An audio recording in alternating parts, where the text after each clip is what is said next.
Em mais um grupo de estudos de Go. E hoje nós não vamos falar de Go. Hoje nós vamos falar do desafio de você aprender uma nova linguagem de programação ou de você mudar para aquela linguagem que não é tão favorita, que é o que está acontecendo comigo. Né? Eu estou esses dias, já tem 2 semanas na verdade, eu mudei de emprego, estou em outra empresa. E nessa outra empresa, basicamente agora no comecinho, eles estão me ensinando a linguagem que eles usam, né? Usam Go também, usam N linguagens, mas existe um projeto gigante, enorme, e ele é escrito em Python. E sério, não vai ser reescrito porque é enorme. E eu tenho que aprender Python. E eles falaram assim, César, tudo bem, a gente sabe, você vai ter o seu tempo para aprender Python, tá aqui, não tem problema. E assim, não é que eu não sei Python, é que eu sempre tive aquele um pé atrás, com aquele jeito esquisito de fazer bloco de código. Né? E comecei, mas assim, tudo bem, acreditam em mim, querem me ensinar, conhecimento não ocupa espaço, vamos lá trabalhar com Python mesmo. E a chance de meter a mão num projeto grande, de verdade, e enfim, mexer com outras tecnologias, sair da zona de conforto é sempre legal, né? E essas 2 semanas está sendo uma doideira, eu estou aprendendo coisa para chuchu. E enquanto eu estou fazendo, eu estou escrevendo aqui, eu fiz um repositóriozinho para ir colocando as experiências, que é From C to Python, que na verdade o C aí engloba todas as linguagens C-like, né? E aí tô escrevendo a aventura aos pouquinhos, com dicas, com muitas coisas engraçadas. A ideia é ter uma pegada. A ideia é que, na verdade, é um conjunto de um monte de piadas, mas com coisa séria, né? Então, faça isso, não faça aquilo. Claro que a primeira coisa que eu fiz foi tentar transformar o Python em C. E aí eu tenho sorte de ter muitos amigos que sabem mexer bem em Python e que estão ajudando. E aí eu falei, ó, quanto é feio fazer isso? E aí, assim, é muito feio. Então, coisas para não fazer, né? Não transformar o Python em uma linguagem C-like, mais ou menos um C esquisito. Uh, enfim, e aí tem bastante, já tem bastante materialzinho, já tá crescendo aqui. E claro, quem quiser contribuir é sempre bem-vindo.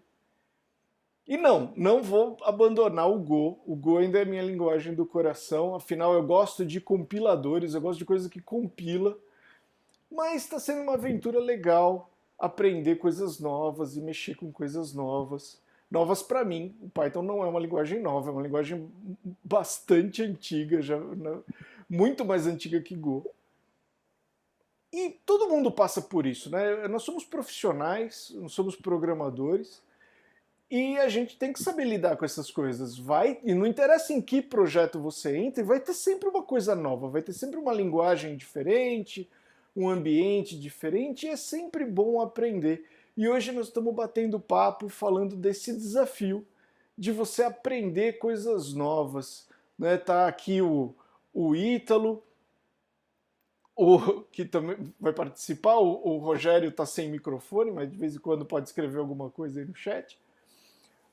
E o primeiro desafio, assim, eu acho que a gente estava falando agora há pouco, é você aprender a primeira linguagem. A primeira linguagem é a mais difícil, não por ser a primeira linguagem, mas porque você tem que aprender vários conceitos, né? Você tem que aprender como um computador funciona debaixo do capô. Então essa é realmente mais complicada. Mas durante a carreira a gente vai mudando isso e vai aprendendo outras linguagens, e conforme você vai aprendendo, a próxima é sempre mais fácil que a anterior, porque você já conhece padrões de projeto, você já conhece como uma linguagem funciona. Ninguém precisa me explicar, por exemplo, como que é um if. Eu bato o olho, eu sei que aquilo é um if. Algumas coisas são mais esquisitinhas em Python, mas estou chegando lá. Ô Ítalo, fala aí da sua experiência, como que foi quando você chegou no Go, por exemplo, que você veio do PHP, não foi isso? Opa, boa noite. Cara, eu vim do PHP, fui para o Node, né? Então eu fui forçado a aprender JavaScript, que eu odiava, né? Eu achava que era um troço que não fazia sentido nenhum. Até entender, depois que você entende, assim, as coisas começam a fazer sentido e fluir. Eu consegui ter bons resultados até que eu conheci o Go e aí eu vi que dava para conseguir melhores resultados. E assim, hoje eu diria que o JavaScript é a minha segunda linguagem, porque quase que tudo que eu pego assim de projeto é web, então não dá para fugir, né, do JavaScript. Mas JavaScript é uma daquelas linguagens que está na minha lista porque ele é omnipresente, né? Todo isso, computador exato, hoje em dia roda JavaScript. Então não dá meio que para escapar de JavaScript. é. E assim, eu digo que não fazia sentido porque, olha aí, chegando gente. Ah, legal, que assim a gente também pode pedir a É. opinião da Laura. Eita, eu? Opa, É, boa noite. Não você cheguei. mesma. Chegou, já caiu de paraquedas. O Hoje que eu fiz? Né, a gente está falando sobre aprender linguagens novas, Certo. os desafios envolvidos e tal. Uhum. eu estava explicando que eu estou num desafio que eu estou aprendendo Python. Basicamente, eu estou sendo pago para aprender Python, o que é muito Também, legal. né? Não, mas, cara, pra aprender Python, pelo que eu já ouvi, tá muito engraçado. Porque Sim, só pra ele fazer um print, o cara faz umas magias muito loucas, umas gambiarras, sabe? Tipo, não, aquilo é um exemplo de não fazer. exato. Meu Deus, cara, nossa. Então, Como eu que... estava falando como que eu comecei, assim, a minha primeira linguagem mesmo foi, a primeira que eu tive contato foi Pascal na faculdade, né? Uhum, Aí aquela introdução, quase um ano, vendo aquele troço que para mim não fazia muito sentido, porque eu já fazia alguma coisa de web, uhum, aí passei para PHP, tive uma introdução ao Java na faculdade também, mas uhum, assim, o meu dia a dia programando era PHP, só que aí eu já comecei usando classe, fazendo a coisa orientada a objetos, bonitinho, mas do meu jeito, do jeito que me vinha à cabeça, assim, não tinha, sabia o que era fazendo de projeto, nada. sim. Tinha alguma organização, dava para seguir alguma coisa assim e entender o que estava acontecendo. Se eu olhasse para aquele mesmo código, sei lá, 6 meses depois. Uhum, Mas não é uma coisa arrumadinha, mais organizada como eu já consigo fazer hoje, né? sim, sim. E aí, eu tava falando para o César que eu sempre odiei JavaScript, mas para tornar as interfaces web mais usáveis, né, mais amigáveis, eu me forcei a produzir algumas coisas, né, tipo aquele botão que quando você marca desabilita vários outros e tal, então tinha que ter JavaScript, não dava para fugir disso. Uhum, E aí quando apareceu o Node, eu comecei a ouvir falar que dava para usar JavaScript do lado do servidor. Vamos experimentar esse negócio aí, porque hoje em dia eu já estou melhorzinho no JavaScript, eu já conseguia fazer muita coisa sem usar jQuery, por exemplo. uhum. E aí, vou testar esse Node. E assim, eu tive ótimos resultados. Tem muita coisa que o Node consegue fazer com a mão nas costas, assim, que eu não fazia ideia de como fazer em PHP. Eu acho que até hoje o PHP não faz.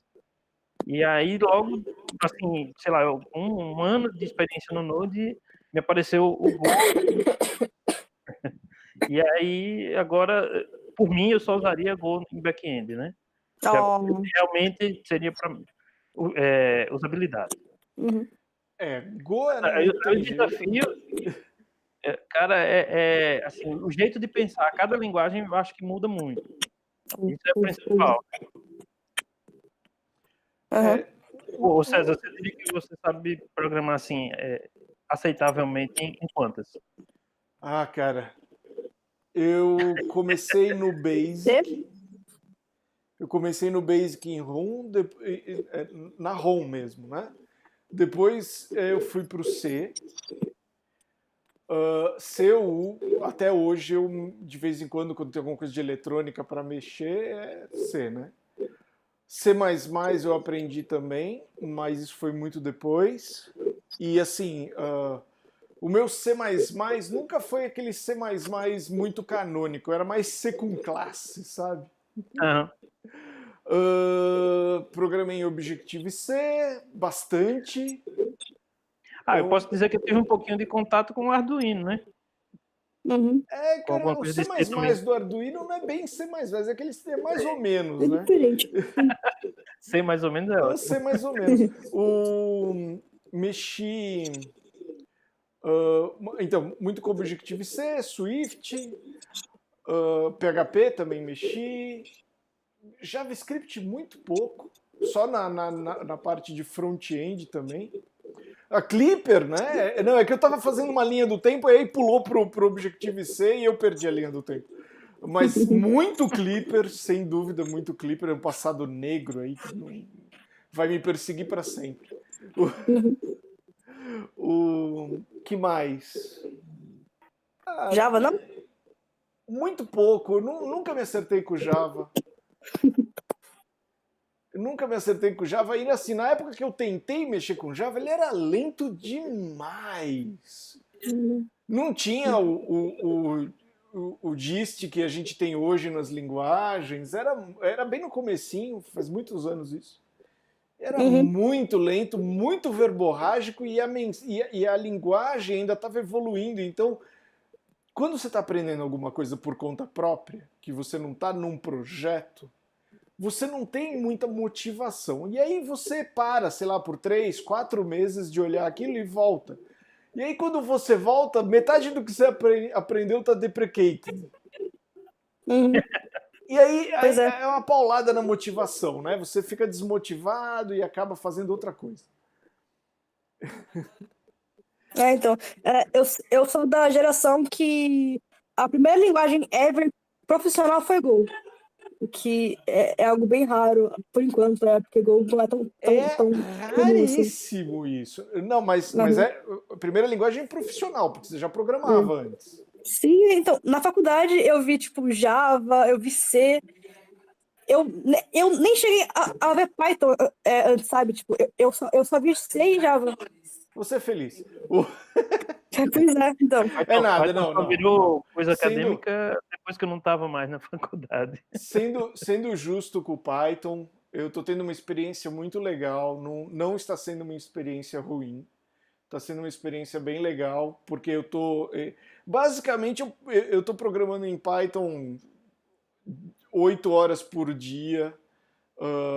Principalmente enquanto eu ainda estou aprendendo, né? Que eu tenho que forçar a aprender. Então, eu estou me concentrando bastante na linguagem. Porque eu preciso ter proeficiência, né? Não é porque o pessoal está acreditando em mim que eu vou deixar e falando, não, você tem tempo para aprender, não tem problema. Não é por isso que eu vou deixar, que eu vou largar o osso, né? Uhum. Então eu estou forçando bastante nisso, em aprender a forma mais pythônica, né? Vamos dizer assim. Ô, César, É. eu marquei uma coisa aqui para comentar, quando você começou a introdução aí. Você falou assim, né, que estava se acostumando com o jeito esquisito dos blocos lá do Python. Sim. E assim, eu me lembro quando eu vi Pascal e quando eu já sabia PHP e tal, que é muito comum você pegar aqueles códigos com editação tosca, um vai com espaço, outro com tab no mesmo arquivo. Eu já peguei código que tinha quebrado só porque o cara pegou uma página lá que, sei lá, estava salva em UTF e o editor dele converteu para ASCII, alguma coisa assim, ISO, né? Uhum. E assim, aquela coisa do Python de forçar você a escrever a editação correta foi uma das coisas que eu vi gente decidir por usar Python como linguagem principal, assim, por causa disso. Porque todo o código que ele pegava era arrumadinho. A gente tá Então, mal acostumado com o GoFMT, que faz a gente esquecer esse problema, né? sim, o Go também faz você. São duas abordagens diferentes. O Python, se você botar um espaço num lugar esquisito, você pode quebrar o programa. Uhum. Ele te força a ter um negócio arrumadinho, porque senão o negócio não vai nem funcionar. Ou pior, pode funcionar e você não perceber que existe um problema ali.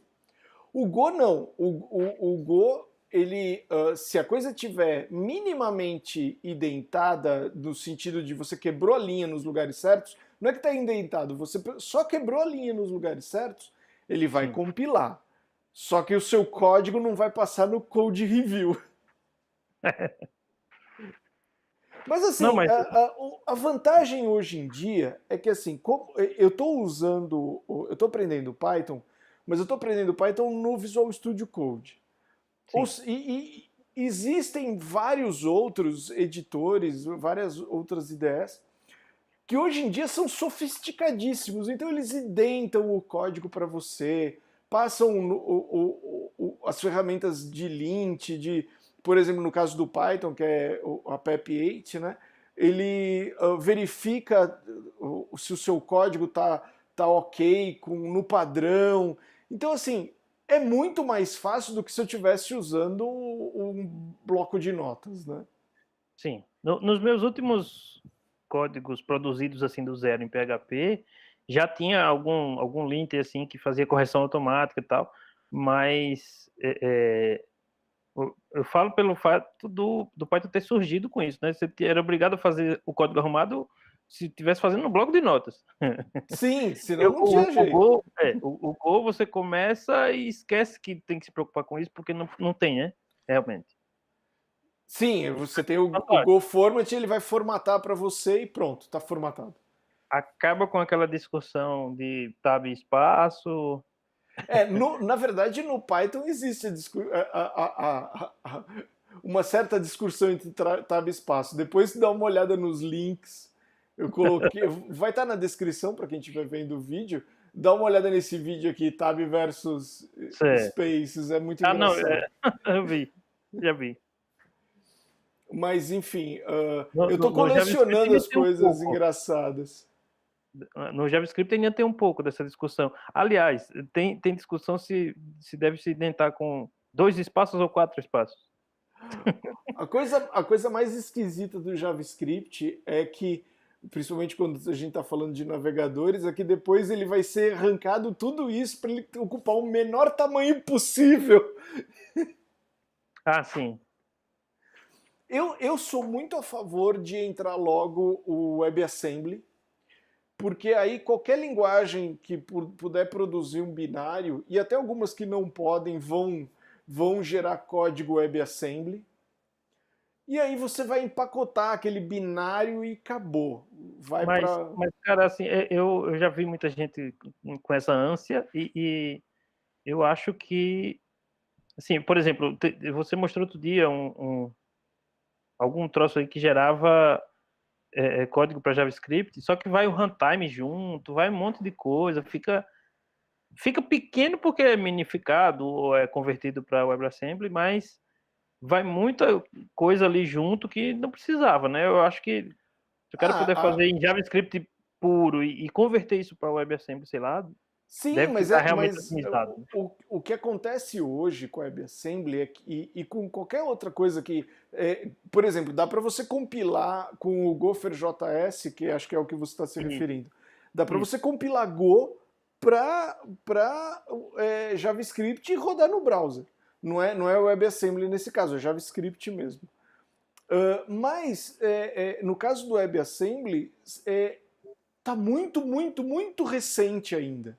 Já tem pessoas usando, já tem empresas usando o WebAssembly, e o engraçado é que muita empresa está usando o WebAssembly nem no ambiente de servidor, ou melhor, nem no ambiente de browser, né? Eles estão usando como uma forma fácil de você ter um binário distribuído que roda em qualquer plataforma. É bem legal isso. Mas é ainda muito recente. Então, o que eu acredito que vai acontecer é que muitas coisas que hoje as linguagens que geram código WebAssembly têm que resolver elas mesmas, vai acabar entrando no próprio engine do WebAssembly. Por exemplo, se colocar um esquema de garbage collector no WebAssembly, mesmo que seja um esquema genérico, uma API ali, algum jeito de você implementar mais nativo um garbage collector, fica muito mais fácil para qualquer linguagem que tenha que precise de um garbage collector não ter que implementar o seu, né? Não ter que implementar um runtime em um WebAssembly. Você já ter um runtime lá dentro, mais ou menos, ou uma API de runtime mais ou menos ali pronta para você usar. E você só preencher as lacunas. Eu acho que as coisas vão tender por esse caminho, de ficarem menores, mais completas do lado do navegador. E assim, o apelo é muito grande, né? Porque hoje a gente só tem uma linguagem que roda no browser, efetivamente, né? A gente tem outras experiências, tem experimento da Mozilla aí tentando rodar Python no browser. Tem várias coisas que são experimento, mas tirando a parte de experimento, só tem de fato uma linguagem que funciona no navegador. O meu medo é que volte aquela época em que tinha um monte de coisa que só rodava no navegador tal. Isso era terrível. A vantagem do WebAssembly é que pelo menos isso já começou como um consórcio, né? Está especificado direitinho, né? Pessoal, as empresas, eu acho isso fantástico. As empresas se juntaram e são grandes players, né? Então esses caras não estão de brincadeira, né? E falaram assim, olha, nós vamos implementar, mas vamos começar direito dessa vez. E já começaram definindo o padrão antes da implementação, o que é muito interessante. Talvez um sinal de maturidade, finalmente, né? Tomaram tanta na cabeça com a falta de padronização da web que vamos fazer direito dessa vez? Mas eu acho que está muito, muito convergente e até assustador isso. O mercado de web está muito convergente. A Microsoft, por exemplo, tá migrando para usar o núcleo do Chrome no Edge, né? No navegador deles. Sim, eu vi. Então, basicamente, você vai ter dois grandes navegadores, você vai ter 2 ou 3 grandes navegadores sendo efetivamente usados, né? Falando dos núcleos, né? Então, a coisa, eu tenho medo da coisa ficar muito pasteurizada, sabe? Tipo, não tem inovação porque é meio um problema de o que veio primeiro, né? Não tem inovação porque o pessoal não quer mexer no que funciona, o pessoal não quer mexer no que funciona porque já está espalhado pelo planeta inteiro, e aí você fica nesse looping sem inovação, sem a coisa andar para frente. Isso eu acho que é mais preocupante. Quando eu comecei, a gente tinha não uma tecnologia de computadores, a gente tinha várias, né? A gente tinha Commodore, MSX, Amiga, a gente tinha várias plataformas e nenhuma conversava uma com a outra. Depois PC. Na web aconteceu a mesma coisa, a gente tinha várias plataformas, nenhuma falava com a outra, agora todos se falam. Mas enfim. Mas bom, voltando para o foco da conversa. O mote do nosso grupo é conseguir desviar do assunto principal. Você, né? Por favor. Você é ótimo nisso. Eu sou um expert. Eu confesso que eu não percebi quanto foi em que ponto a gente desviou assim demais. 2, 3 palavras a gente já desvia. Né? Já estamos desviando de novo. Vai lá, manda ver. Não. Você ia falar alguma coisa. Eu estava chamando a atenção para a gente voltar mesmo.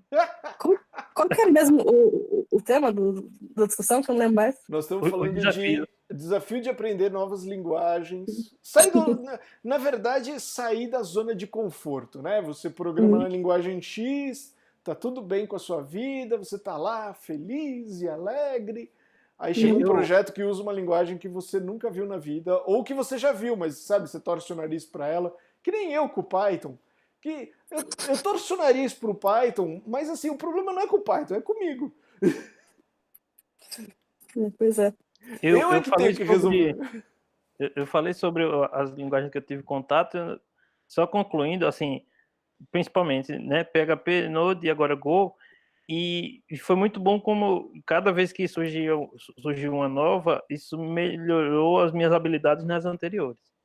Uhum. Dá vontade, assim, inclusive, depois que eu estiver bem confortável com o Go, que eu não me considero ainda, assim, tão bom, tentar aprender uma outra, né?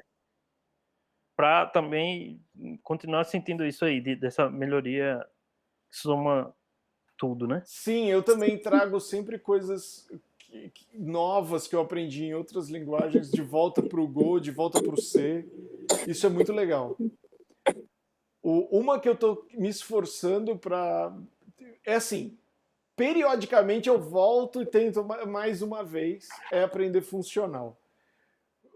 Eu Qualquer coisa tentei dar de umas olhadas funcional. no Elix, confesso. Mas é aquela história, penso, logo desisto. Penso, logo desisto. o... Seria como isso. No meu caso, como eu comecei agora, eu tenho muita coisa para aprender, tá ligado? Muita mesmo. E vocês, tipo, já passaram por várias linguagens, várias tecnologias diferentes, e para mim, tipo, tem todo esse mundo para aprender. E aí, tipo, como que eu não me perco nesse negócio? Por enquanto, eu tô dando foco pro que eu trabalho, que é Go e Python. Eu acho que eu sei bem de Go, mas não o tanto que eu gostaria de saber, sabe? Então, enquanto eu não souber essa parte, eu não vou investir em outro paradigma.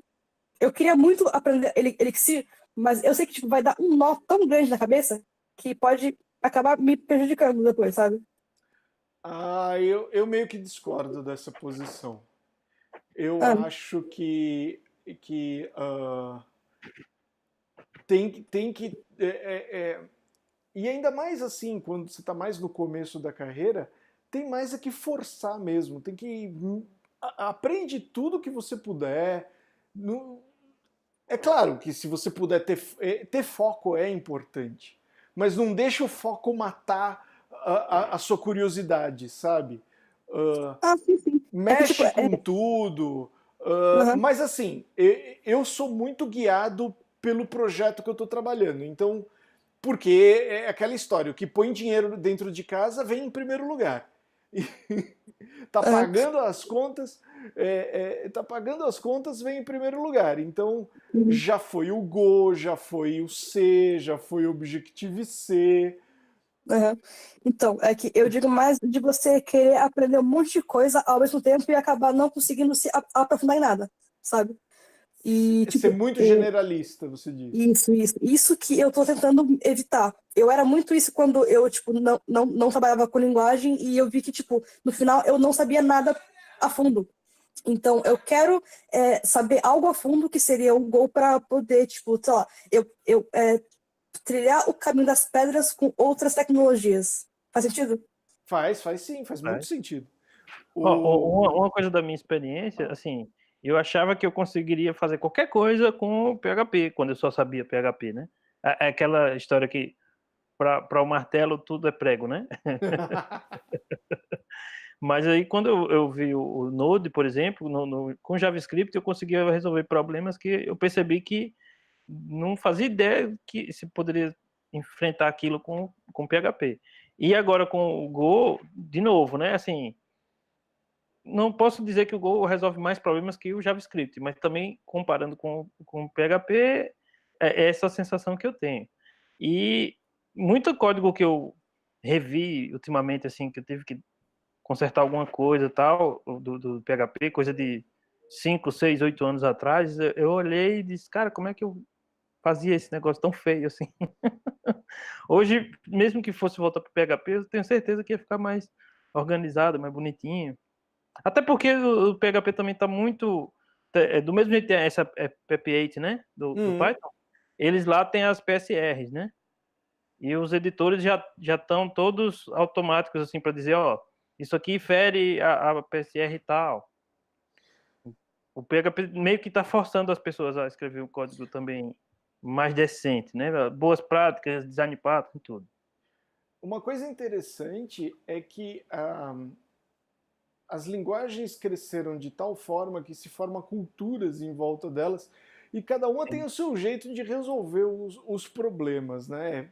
Ou forçar um design, ou pelo menos incentivar muito enfaticamente um design como o GoFormat, né? Ó, uma diferença que eu achei assim meio gritante do Node para o Go é que a galera do Go é mais purista, assim, né? Ele incentiva-se muito usar somente a standard lib, ou pelo menos evitar usar a biblioteca externa, aumentar dependências e tal. E no Node tem muita, não é coisa da linguagem, né? Mas da comunidade. O pessoal quer muito assim usar coisa pronta que já traz o problema resolvido, sei lá. E aí qualquer projetozinho, sei lá, você escreve 100 linhas, o projeto nem é tão grande, o seu código nem é tão grande, mas você está trazendo 200 dependências sem perceber. E isso é péssimo, né? Quebra muito fácil.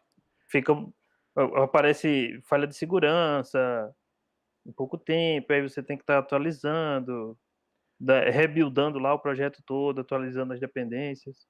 Isso é bem chato. Uma coisa interessante do Go é que, sim, o pessoal é meio purista mesmo e prefere usar Standard Library, mas isso é acidental. A ideia da Standard Library do Go é assim, ela é muito completa, é verdade, mas a ideia é assim, olha, tá aqui um pacote HTTP. Ele faz tudo do básico do HTTP. Tudo que você precisa do básico tá aqui. Mas se você precisa de alguma coisa avançada, cria alguma coisa em cima disso. E a ideia era que as pessoas. E que acontece muitas vezes? As pessoas criarem pequenas camadas em cima das bibliotecas básicas, né? Em cima da Standard Library do Go. Como aquele SQLX, por exemplo. SQLX, o Gorilla Mux, e por aí vai. São coisas que debaixo do capô estão usando a biblioteca principal, né, a padrão da linguagem, mas põe anda a próxima milha para você. Mas como a biblioteca padrão do Go é muito, muito completa, essa camada é muito fina. Essa camada de coisinhas extras que você quer, ela é muito tênue. Né? E o que é bom, porque evita você ter muita dependência, evita um monte de coisa. Mas não quer dizer que no projeto não quebre, por mesmo com pouca dependência, até outro dia a gente tinha problema de vendor e o GoModulo está mais ou menos que resolvendo isso. Vamos ver. Eu sou daquele cara que só acredita depois de um tempo. Vamos observar. Como os meus projetos em Go, né, são mais teste, coisa experimental, tudo muito pequeno, não tinha muita dependência, eu nem estava usando nenhum gerenciador de dependência. Aí quando saiu essa versão 1.12 agora, aí eu disse, não, todo projeto que eu voltar a mexer, desses mesmo que já estão rodando alguma coisa aí, eu vou criar dar aquele Go Mod Init lá, deixar tudo bonitinho. Cara, não tive problemas. Tudo fluiu muito bem. Sim, os problemas aconteciam pelo menos com Go, quando você estava com um projeto grotescamente grande, monolítico, que na verdade era mistura de main com package, e você tinha uma equipe ainda grande mexendo nele. Meu Deus do céu, que bagunça. Dependência circular ou de versões diferentes, né? Não, e assim, e tem um vendor muito grande que você até os editores não estavam preparados ainda para lidar com o vendor, e aí você achava a função, você mandava ir para a declaração da função, e em vez de ele ir para o pacote, ele ia para dentro do vendor, e aí você não percebia, saía editando, e aí quando você via, você tinha editado o vendor em vez de editar a versão original. Muita coisa melhorou no último ano, mas meu Deus, isso era de dar calafrios. A piada com o vendor vai perseguir o Go ainda por muito tempo, só pela piada. Mas assim, a experiência dessa semana, esses últimos 10 dias, né, usando Python, foi bem interessante, porque ele tem aquele pip, né, que realmente é muito easy instalar coisas. Ambientes virtuais são muito easy de você manter um ambiente coeso. Eu achei que ia ser muito mais complicado. Apesar de já ter experimentado criar environments, né? realmente usar para valer é diferente de quando você está só testando, né? Ô, César, você falou do pip, os projetos em Python, pela sua experiência, assim, ele tem o mesmo problema, assim, de muita dependência do Node? Não, não até onde eu vi. Tem Certo. dependências, mas assim, até agora não são muitas. Mas eu tenho a minha experiência com Python ainda é muito rasa, né? Eu estou aprendendo num ritmo bem acelerado, mesmo porque eu estou aprendendo para assumir um projeto grande. Então eu estou me forçando o máximo que dá. Mas até agora é assim, foi muito tranquilo, tipo, eu não sei o tamanho em megabytes, né? Mas esse projeto grande tem, sei lá, umas 50 dependências, o que não é muito em termos de pacote, Comparado ao JavaScript, não. né? E assim, sério, é um projeto enorme, legado. Eu só dei sorte de ele já estar no Python 3.6, então eu já não vou ter que lidar com o Python 2x, o que é muito Menos bom, mal. né? Mas mesmo assim, tem coisa lá, tem pacote lá no projeto que é de 2016. Uhum. E eu concordo também com o César que eu comecei a mexer com Python também há pouco tempo, faz tipo uns 2 meses que eu comecei a aprender de fato. Eu também já mexi com Node e também conheço a bronca que tem de dependência. E Python tem bem menos dependência do que o Node, até onde eu vi. É bem O, mais fácil lidar com isso. é que assim, o Python ele é uma linguagem mais madura, né? Ele é mais antigo e tudo mais.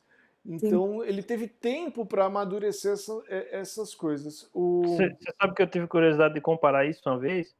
Se não me engano, o Python é de 94, aí o JavaScript e o PHP são de 95. Entendi.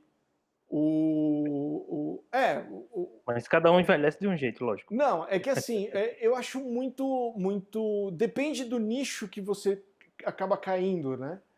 E o problema do PHP não é o PHP em si, é o que fazem com ele, né? E Porque, como ele nasceu nesse ambiente web, ele teve muito problema de ser a primeira linguagem das pessoas, né? De muitas maneiras. Ou a primeira linguagem de um cara que estava ainda muito no começo. E aí no aqueles. início ele realmente era para templates, só template. Assim, E assim, sério, misturar o código no meio do HTML é uma péssima ideia. assim, não, mas tem. Outros fazem isso também, né? E poderia ter sido evitado desde o começo, mas eu acho que a ideia era facilitar para aquele cara que realmente estava começando, né? O Não, e cara fazia assim, o HTML puro e disse, esse título aqui eu quero que ele receba por parâmetro ou venha de outro arquivo, vamos deixar isso bem fácil para o cara fazer. Sei lá, eu acho que a ideia era essa. não, e assim, a ideia o PHP, nesse sentido, eu acho que ele é uma linguagem acidental. Ele é uma Isso, linguagem de template que cresceu além dos limites, sabe? concordo. E aí o pessoal começou a usar para tudo. É a mesma coisa que o JavaScript. Tipo, era ótimo para usar só no navegador ali, tranquilinho, você fazia aquele scriptzinho de 20 linhas e tava tudo bem, e aí. Aí quando Só- você vem do PHP mais antigo, né, o primeiro lá que eu aprendi, já tinha classes na minha época, mas todo o código que eu pegava, o pessoal não tinha adaptado a isso ainda, e era tudo bem procedural mesmo, era cada código que você lia era na intenção de montar uma saída HTML única, por exemplo, não tinha muito reaproveitamento de código, era meio toscão, a maioria das coisas que eu via, né? E, e aí quando a gente precisava, por exemplo, do JavaScript, que era o que eu detestava, é que o jeito do JavaScript de pensar é muito diferente. Aquela coisa de ser assíncrono, quem vem do PHP não faz ideia de como usar isso. E como evitar os erros que isso pode trazer, né? Eu acho que é o pior impacto, assim, nessa coisa de desafio de linguagem nova que a gente está tratando, né? É chocante. E assim, o problema também é que quando você começa com uma linguagem e muitos desses começos, eles não são um começo guiado. Não é que nem eu estou fazendo com o Python, que eu tenho um mentor que está me ajudando, eu tenho vários colegas que estão me ajudando, e eu já tenho experiência numa linguagem. O começo é a trancos e barrancos, né? Porque o cara está sozinho, às vezes ele é o único cara trabalhando ali, o único programador, às vezes ele é o eu-keep, né? Ah, eu conheço. Conhece, todo mundo já foi, né? Alone Gunman. O cara passa o cabo de rede, mexe no sistema, instala a impressora, ele que faz tudo de informática na empresa. Configura o DNS, o firewall. Tudo. Ele é o cara, né? Tipo, cria conta de e-mail, faz tudo. Então esse cara, não dá nem pra culpar muito o cara, porque ele tá sozinho. Não dá pra cobrar muito né? dele. Ele tem que resolver o problema o mais rápido possível. Sim, ainda tá sob pressão. Tem uns 20 dias. Eu visitei uma empresa grande aqui de São Paulo. Fui fazer uma visita e os caras usam PHP 5. Nem sei em que versão tá o PHP hoje, mas a 5 é bastante antiga, né? O último com suporte, com atualização e correção, eu acho que é o 5.6. Então, mas ele está no 7.3. Eles usam o PHP 5, mas assim, não dá para migrar facilmente o projeto. E eles querem mexer com Go e tudo, eles já estão mexendo com Go, fazendo coisas novas em Go, mas é muito difícil porque eles já têm uma quantidade absurda de código escrita nessa versão. E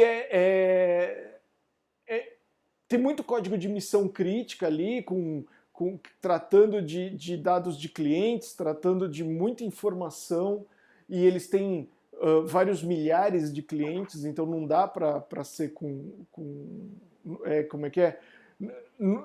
Não dá para você mexer nesse código sem ter muita certeza do que você está fazendo. E é claro, é pior ainda, porque foi feito numa época que, assim, testes? Que testes? Como assim? Uma diferença muito grande de um projeto PHP para a maioria dos atuais aí em outras linguagens é que você faz uma estrutura de pastas, de diretórios e tal, querendo que as URLs correspondam àquilo. Então, quando alguém tentar acessar tal URL, tá lógico que vai cair naquele index, e aquele index que vai tratar da requisição. Então, só coisas mais atuais, tipo um projeto feito em Laravel, coisas assim, é que tem aquele ponto de entrada único, realmente, que você vai ter controle sobre as rotas, e dizer, ó, qualquer rota abaixo disso aqui vai pedir autenticação, vai ter algum tratamento, né? Mas projetos mais antigos é um inferno, principalmente por isso. Porque vai ter um index lá que vai montar uma página e vai ter outro que vai responder com um binário lá que o cara está precisando baixar, sei lá, um zip, um PDF. E não passam tudo por um ponto único. Eu acho que é o mais bagunçado, assim, que dificulta e tal. Porque você tem que saber que tal parte do site vai te mandar para aquela URL ali, e aí você vai ter que mapear para ver onde é que arquivo está caindo aquilo. É bem chatinho.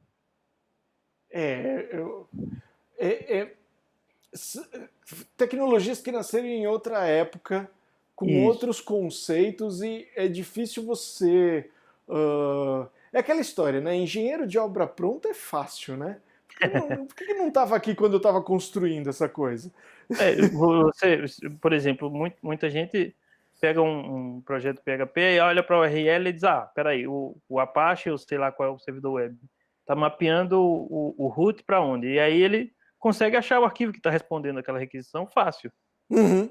Né? Mas aí o cara, às vezes, pega um projeto desse Laravel aí e diz, não, mas peraí, esse diretório aqui não existe, esse arquivo aqui com esse nome não tem nada, não tem index, não tem... Como é que chega aqui? Quem é que responder isso? Aí você tem que explicar para o cara, ó, todas as requisições são redirecionadas para esse cara aqui, que ele é um router que vai decidir quem é que vai responder. né? O problema esse E nunca pegou um código, projeto desses aí, fica louco. o problema desse código PHP que você estava descrevendo, que mais antigo, que você vai nesse índice e acha exatamente quem que está respondendo aquela requisição, é que como o cara que fez isso era o pistoleiro solitário, né? Era o Lone Isso. Gunman, e ele não sabia que tinha outras maneiras de fazer a mesma coisa, você entra nesse index.php e ele tem 5.000 linhas de código.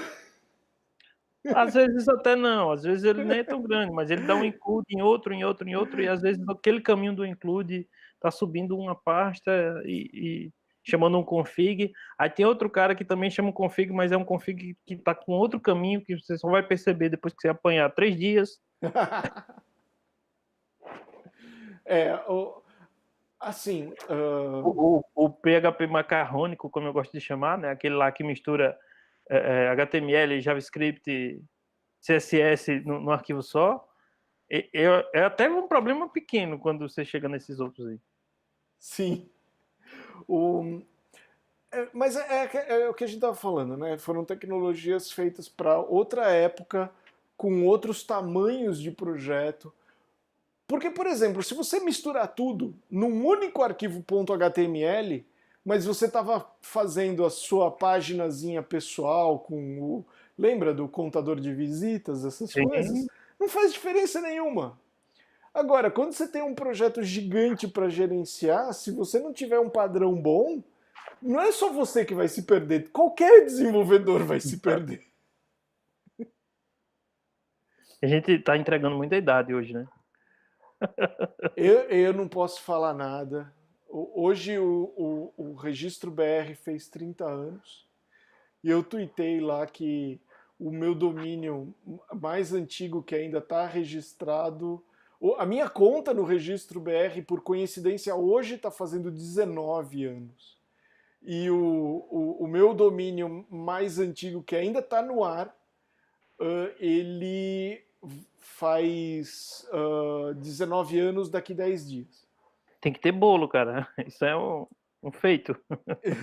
Eu vou esperar mais 2 anos, que aí faz 21, e aí fica maior de idade, pode sair de casa. Já deve Pode parar ir de pagar preso IPVA. sozinho, né? Não é que. Que terrível, cara. E assim, se você for pensar, o que rolou de água debaixo dessa ponte nos últimos 20 anos, o mundo era outro. A gente não tinha o que a gente tem hoje, mas nem de perto. Né? Claro, os tamanhos de projeto também eram diferentes. E por isso que a gente tem que tomar esses cuidados. Porque 19 anos atrás, a minha conexão era uma plaquinha de fax de 44 mil. Cara, kbps, 44.100, era uma coisa assim, né? o 4.200. Não, peraí. Eu tô entregando mais a idade ainda porque minha placa era muito mais lenta. Eu me lembro que 14.400. Não, você já devia ter uma. 33.656. Isso. Isso, a minha primeira, eu acho que era Você sabe que a a de metade, 56. a metade das pessoas que estão ouvindo pelo YouTube essas coisas não faz ideia do que a gente está falando. E conexão de escada, pessoal. Aquele barulhinho que o pessoal diz que é da internet, que a maioria nunca ninguém ouviu, mas já viu em algum filme ou seriado.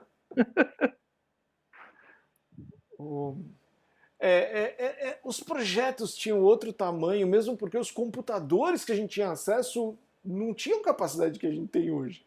Ah, sim, não tinha dual core, né?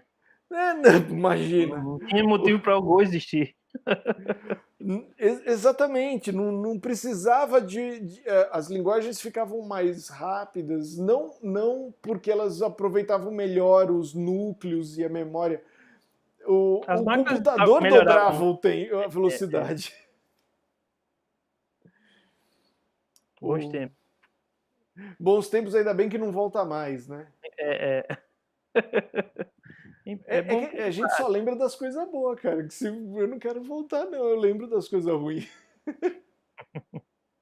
Eu me lembro de o primeiro contato que eu tive com arquivo de áudio MP3 demorava mais tempo para converter um WAV para MP3 do que o tempo da música, né? Hoje é inconcebível isso. Hoje converte on the fly, assim. Hoje em dia você não dá para explicar. Hoje em dia você consegue baixar gigabytes em minutos. Antigamente a gente não conseguia armazenar gigabytes. Tipo... Nessa época aí que a gente tá falando, né? Exatamente. Mas enfim, olha, a gente desviando de novo. Mas mesmo naquela mas época... até faz parte do desafio, porque assim, as ferramentas que a gente tinha naquela época, né, eram muito diferentes de hoje. Você estava falando aí do Amiga, dos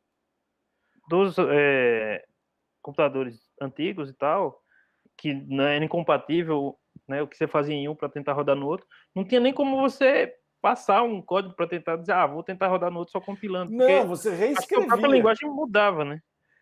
Não, é que assim, por exemplo... Continuava sendo C, mas as bibliotecas padrões lá do sistema eram outras, sei lá. Não, pior que isso. Não existiam bibliotecas padrões. O que eu peguei, que é entregar a idade muito aqui agora, é assim, o Basic era parecido de um computador para o outro, não era exatamente igual. Então você tinha que adaptar o programa para a plataforma que você estava. Mas você não fazia isso trazendo um disquete, uma fita, nem nada. Não, você reescrevia o programa para aquela plataforma. Não tinha mídia, né, para passar de um para o outro. Não tinha mídia. Era assim, ter um gravador de fita, né, um data recorder, para você trazer você armazenar o que você tinha feito, era caríssimo. Caríssimo de verdade. Tanto é que eu não tinha. Eu tinha um gravador caseiro, normal, que já não era barato também, mas era muito mais barato que um data recorder, com fita adesiva em todos os knobs, assim, né? Todos os botões do gravador preso com fita para ninguém mexer, porque se tirasse qualquer uma das regulagens um tiquinho fora do lugar, não ia recuperar mais nada do que eu tinha gravado.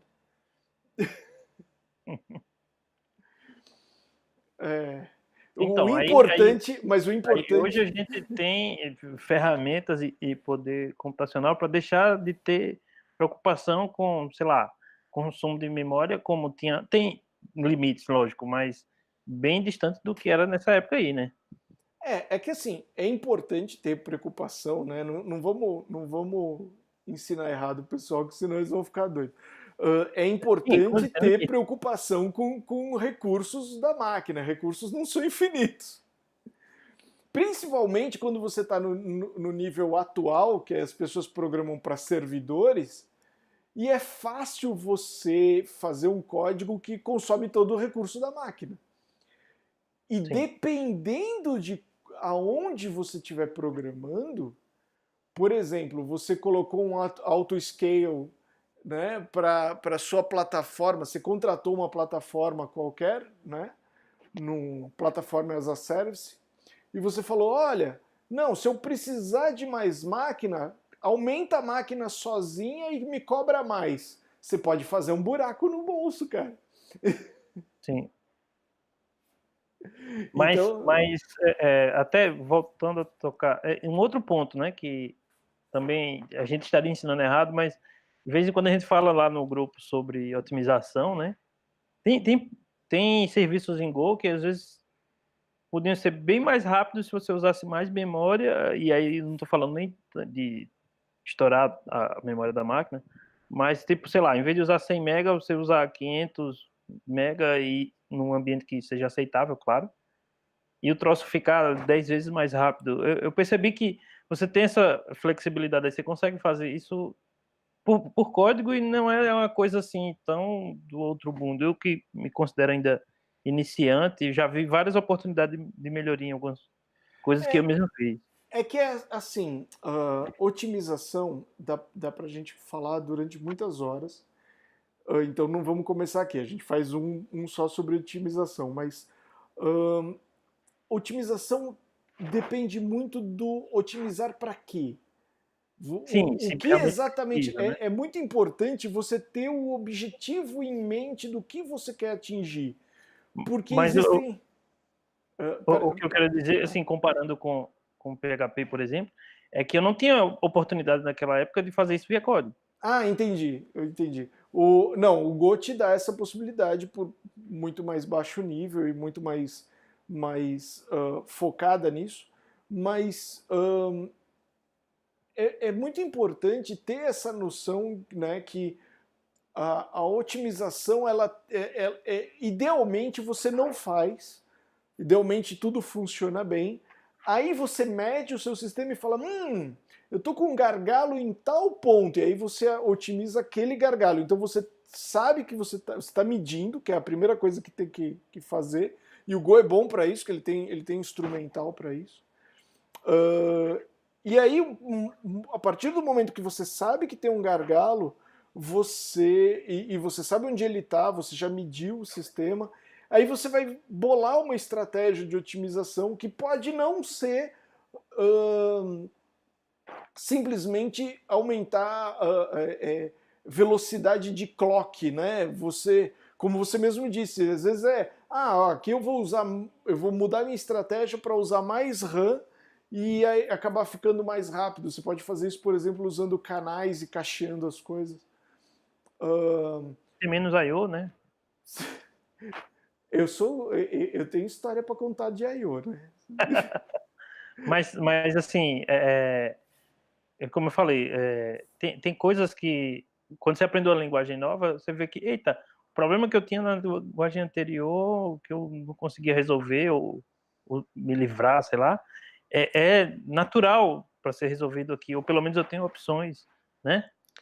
Então, falando ainda de otimização e de foco em velocidade, uma coisa que eu notei, que eu já sabia, né? Já tínhamos conversado sobre isso, mas, por exemplo, o foco é muito importante. No caso do Python, por exemplo, o foco é entregar rápido. Não é necessariamente de você produzir o código mais perfeito, mais rápido, mais tudo. Não que você vai produzir código ruim, mas o foco é ser uma linguagem fácil de você produzir um código bom e entregar muito rápido. Então é uma forma de otimização, só que você não está otimizando para a máquina, você está otimizando para a entrega. E aí, isso não é ruim, e você.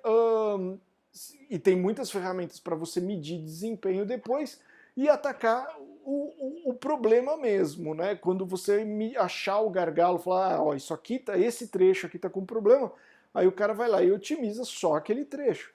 O único problema que eu vejo aí é que o Python é muito mentiroso.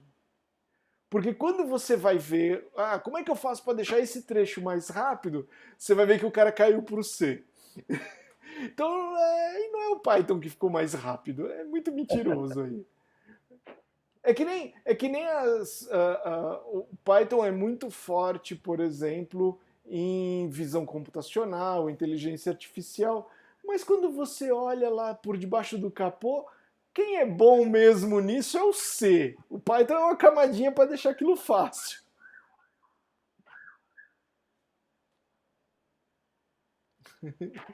Termina que, assim, essa coisa da entrega, eu tô praticando muito o Go para ficar cada vez mais fluente, né? E otimizar as minhas entregas.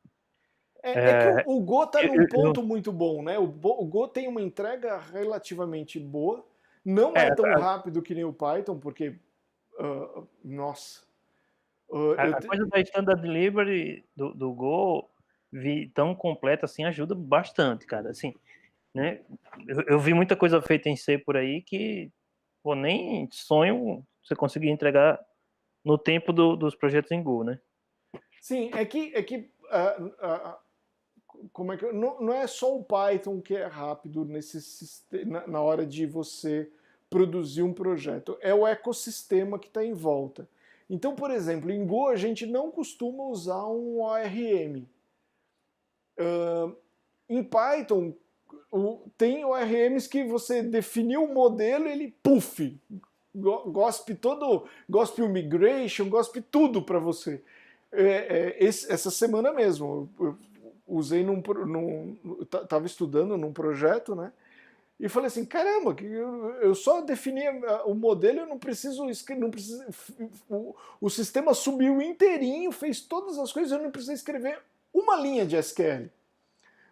E não ficou aquele banco de dados tosco cheio de metadados, sabe? Uhum. Então, e aliás, é uma das coisas que eu falei assim, isso daqui é legal para brincar um pouquinho, porque tem ORMs para OMLs, né, para Go, mas por causa dessa cultura de fazer tudo na mão, eu nunca mexi em nenhum. Aí eu falei, isso aqui talvez seja interessante voltar e dar uma olhada, né? Só para dar uma olhada. E talvez ganhar um pouco de desempenho. E acho que essa é a parte mais interessante de você aprender uma linguagem nova. Você trazer coisas boas para sua linguagem favorita, né? Sim. Por exemplo, quando lá no PHP eu conheci o Laravel, eu disse, cara, que coisa bem planejada, que coisa organizada aqui, eu sei. Depois que você entende como é que foi dividido ali, o que está em cada lugar, é muito fácil você ir no ponto que vai resolver no arquivo que está lá o que tem que ser mudado, né? Lógico, depois de conhecer bem o projeto e o Laravel.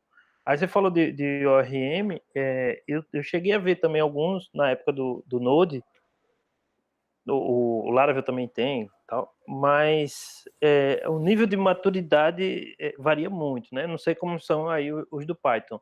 Os de Go eu não achei tão maduros ainda. Não achei nenhum assim tão completinho como eu tive experiência lá no Laravel e no Node, né? Tem um outro quesito que eu também acho que acaba ajudando essas linguagens de script, o PHP, o Python e o Node, é que elas são muito mais usadas que Go, né? Elas têm muito mais olhos vendo os problemas, muito mais gente contribuindo, Sim. muito mais gente atacando os problemas de borda, sabe? Aqueles problemas que, poxa, quase ninguém tem, mas alguém tem. E aí alguém tem que ir lá e escrever o código e resolver aquele problema. Ô César, tu percebeu que a gente está conversando mais de uma hora? Não, hoje a gente estourou o nosso tempo muito. Foi quase como um dos primeiros grupos de estudo. Mas esse assunto não tinha jeito de ser rápido, né? Não tinha Pena que não como. teve mais gente para contribuir, assim. Vai aparecer gente aí lembrando, dá para falar de tal coisa, sei lá, ou para contar a própria experiência, né? Sim, bom, aí não tem jeito, aí tem que comentar, fazer nos comentários depois do vídeo. Mas assim, é interessante de vez em quando a gente tentar fazer alguns mais focados em profissão, mais focados em experiência, do que só ficar falando de Go, só ficar falando da parte técnica, né? Porque, enfim, a gente tem que de vez em quando sair do cercadinho, né? Você falou da zona de conforto, eu sempre tento botar um pezinho fora, assim, de vez em quando, dar uma olhada como é que tá outras coisas, como eu falei do Elixir, né? Sim, sim. Tem umas coisas bem interessantes. Agora também é muito diferente o jeito de pensar, né? O paradigma funcional está em moda, né? É complicado usar essa palavra moda aqui. Mas tem uma comunidade legal já, tem grupo aí no Telegram também, o pessoal bem interage bastante, né? Mas aí quando eu comecei a minha curiosidade, eu ainda estava muito verde no Go e eu disse, não vou focar em um, senão não vou aprender nada direito, né? E A ainda Lauren não estou caiu. satisfeito, não vou para outra, pelo menos não no momento, não tem nada planejado. É que a Lauren caiu, mas acho que é o que ela estava falando, né? Não, ela falou que ia sair, ela mandou uma Ah, eu mensagem não aqui. vi. Não saiu nesse chat, não sei por que saiu no chat do Hangout, do Tá. aplicativo. Estranho, né? Mas, enfim. Bom, pelo menos não sou só eu que escrevo software bugado. Mas, enfim. Mas acho que a ideia é essa, né? Dela, né? É manter o foco porque, enfim, não quer misturar muitas coisas. E assim, realmente, não dá para. Por causa de algumas características do Go, ele não é bom para funcional. Então, são coisas realmente muito diferentes. E funcional em si já é uma casca, porque é difícil de. É difícil que você está num paradigma e querer migrar para outro que é totalmente diferente e que ainda por cima sozinho, né? Se você tem alguém te ajudando, essas coisas é bem mais fácil. Mas eu, por exemplo, cutuco funcional de tempos em tempos e ainda não sei nada. Tipo, Tem um colega colega de trabalho que tem alguma experiência com Python. Acho que principalmente com Python. E falou que tinha curiosidade de aprender Go. Só que o cara tá fazendo mestrado, ele não vai ter tempo de participar de grupo de estudo, nem focar muita coisa. Mas eu quero ver também esse choque aí, quando ele estiver estudando. legal. Vamos fazer o seguinte, vamos parar a gravação. A gente já estourou de muito mesmo o nosso horário. Eu ainda vou ter que fazer upload disso tudo. E bom, galera, é isso. Hoje foi mais um bate-papo. A gente queria falar disso, queria falar dessa experiência. O link do repositório lá para quem quiser brincar e de Python do C para o Python vai estar na descrição do vídeo. E é isso. Tentem participar, é sempre bem divertido. A galera é muito boa. Até mais. Mas boa noite.